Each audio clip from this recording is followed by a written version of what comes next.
আসসালামু আলাইকুম। আজকে চলে আসলাম আমার বাবা সোনার বেডরুম ট্যুর নিয়ে। আর বাবা সোনার বেডরুম আসলে মেইনলি এটা ছিল না, এটা আমার মেয়ের ছিল। তো এক্সচেঞ্জ করে এটা ছেলেকে দিয়ে দিয়েছি। আর এটাকে আবার নতুনভাবে আমি সাজিয়েছি। এই যে গাছগুলো দেখছেন, এগুলো আমি আমার মতো করে এগুলোকে ডেকোরেশন করে দিয়েছি। আর এই 17 ইঞ্চিটা আমি আড়ং থেকে কালেক্ট করেছি। আর ফ্লোর ম্যাটটা আমি অনলাইন থেকে নিয়েছি। আর এই যে ক্যান্ডেল বাস্কেটটা, সেটা আমার মেয়ে নিজের হাতে বানিয়েছে সে।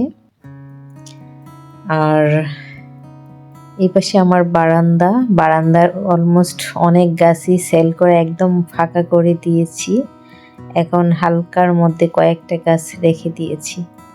তো আজকের মতো এখান থেকেই বিদায় নিচ্ছি। আবারও দেখা হবে নেক্সট কোনো ভিডিও অথবা লাইভে। সবাই ভালো থাকবেন, আমাদের জন্য দোয়া রাখবেন। আল্লাহ হাফেজ।